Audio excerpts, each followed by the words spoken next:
Magandang araw sa inyo mga kaibigan. Itong ating almusalita sa araw na ito, December 22. Ang ebanghelyo natin ay Luke 1:46-56.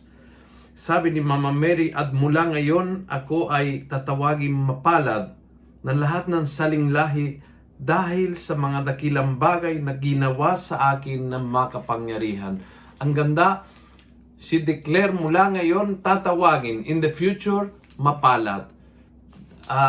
At hindi ito wishful thinking. Ito ay nakaangkla sa nakaraan dahil sa mga dakilang bagay na ginawa ng Diyos sa akin.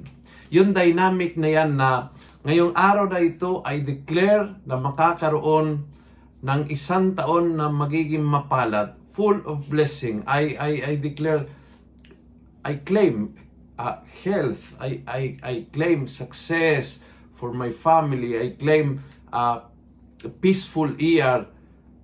I already claim it in the future, but hindi dahil wishful thinking, hindi dahil umaasa lang ako na sana maging maayos yung taon. Hindi wishful thinking, kundi nakaugat ito sa nakaraan. Kapag lumingon ako, nakita ko mga dakilang bagay na ginawa ng Diyos sa akin.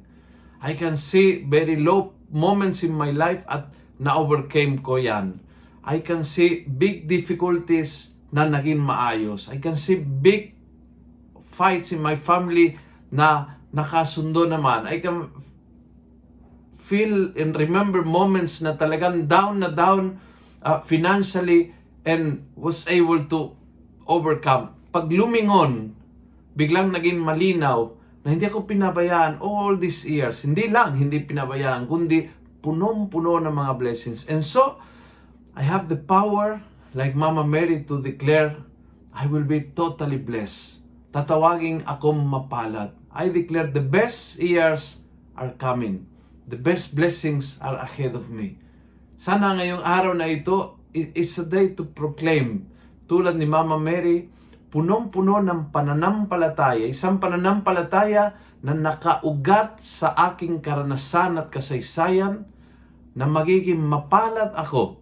At ang tao ay makikita kung gaano akong mapalad dahil ganyan ang ginawa ng Diyos noon, ngayon, at gagawin niya magpakailanman. Kung nagustuhan mo ang video ito, pass it on. Punuin natin ng good news ang social media at gawin natin viral araw-araw ang salita ng Diyos. And God bless.